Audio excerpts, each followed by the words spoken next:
The dogs had been surviving independently in Antarctica for 152 days. Under Maya's leadership, they discovered an abandoned research station with plenty of leftover food inside. The dogs ate until their bellies were full and round, then lay down to rest. Maya, however, was still worried about where Max, who had been separated from the group, might be. Max, on his own, was still tenaciously clinging to life. He had returned to the camp to check, hoping to reunite with the pack. Finding no hope there, he went to the location where the doctor's accident had occurred. Without the pack's support, he hadn't had a proper meal in a very long time. Perhaps his powerful will to survive moved the heavens. A beached orca appeared before him. Max ran toward it without hesitation. These several tons of food would be enough to last him quite a while. Just as he was about to feast, a seal suddenly burst out from the whale's belly. Startled, Max quickly retreated to the cliff's edge. He knew this was a fierce leopard seal. Despite the temptation of food, he had no choice but to keep his distance. Just when he was at a loss, familiar sounds came from the hillside above. It was Maya, who had heard the commotion and come from nearby. Maya assessed the situation and gave Max a knowing look. Max instantly understood her plan. He moved forward, barking to provoke the seal,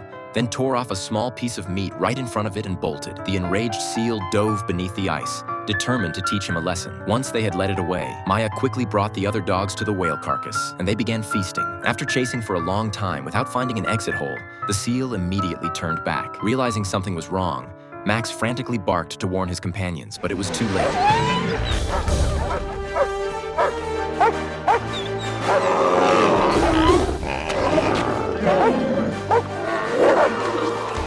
Under Max's leadership, they all attacked together and finally drove the seal back into the sea. Max carefully licked Maya's wounds, urging her to get up and eat as much as possible to maintain her strength. But Maya, with her injured hind leg, eventually collapsed in the vast snow. The dogs huddled together in the blizzard. They couldn't bear to abandon Maya. Max constantly watched their surroundings. In this moment, he seemed to have taken on Maya's burden. The once bumbling troublemaker had become the pack's most reliable guardian. Jerry finally arrived in New Zealand. He searched everywhere for a boat to Antarctica, but in the dead of winter, no one was willing to take the risk. Just as he was feeling desperate, a server told him someone had sent him a drink. Jerry looked in the direction the server indicated. To his surprise, it was Katie. What he hadn't expected was that not only had his friend come here, but the doctor had also arrived. Having rediscovered his conscience, the doctor was finally ready to go search for the dogs who had saved his life. Without delay, the small team boarded a helicopter and soon arrived at the icebreaker they had arranged. The first part of the journey went smoothly, with the icebreaker cutting through the waters as if entering uncharted territory, making rapid progress. However, the closer they got to the camp, the thicker the ice became. When they were less than 100 miles from camp, a massive ice block brought the icebreaker to a complete halt.